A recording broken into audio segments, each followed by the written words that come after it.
Allora, vi do il benvenuto alla quinta edizione di Chirigori Artisti in Opera, quest'anno col tema Guerra e Pace. Qualcuno mi ha detto perché Guerra e Pace? Perché è un tema attualissimo. Sembra un paradosso, a distanza ormai di 70 anni dalla Seconda Guerra Mondiale, però il tema Guerra e Pace è più attuale che mai. Lo sappiamo da quello che leggiamo tutti i giorni nei quotidiani. Questo è il risultato di tante interpretazioni da parte degli artisti, degli scrittori che sono oggi qua con noi, dei fotografi e di tutta l'organizzazione. Devo dare un ringraziamento particolare a tutti i nostri collaboratori, in primis a Letizia della nostra associazione.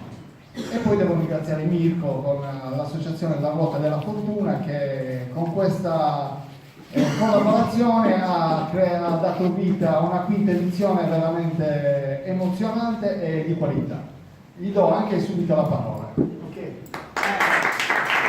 Grazie. Io ringrazio innanzitutto l'associazione Sentimesa che questo evento, questo festival è nato grazie unicamente a loro e al loro aiuto. Per noi come associazione è stato molto facile perché abbiamo 250 iscritti, di cui tantissimi artisti che sono bravissimi, quindi allestire uno spazio grande per noi è facilissimo, con tantissimi artisti così bravi e con tanti personaggi come Davide Grosso e voi scrittori che siete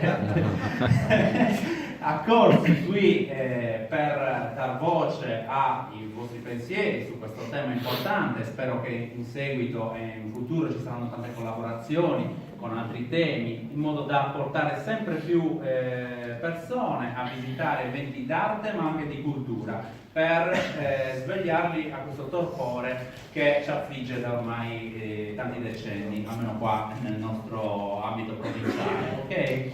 C'è stata tanta gente, tante scolaresche, è stato bellissimo stamattina che hanno visto tanti artisti dipingere, creare ceramica e sculture dal vivo, e domani e domenica replicheremo, quindi siete tutti invitati a venire sia domani che domenica, e tante altre persone, compresa la protezione civile che ha spiegato ai giovani di cosa si occupa.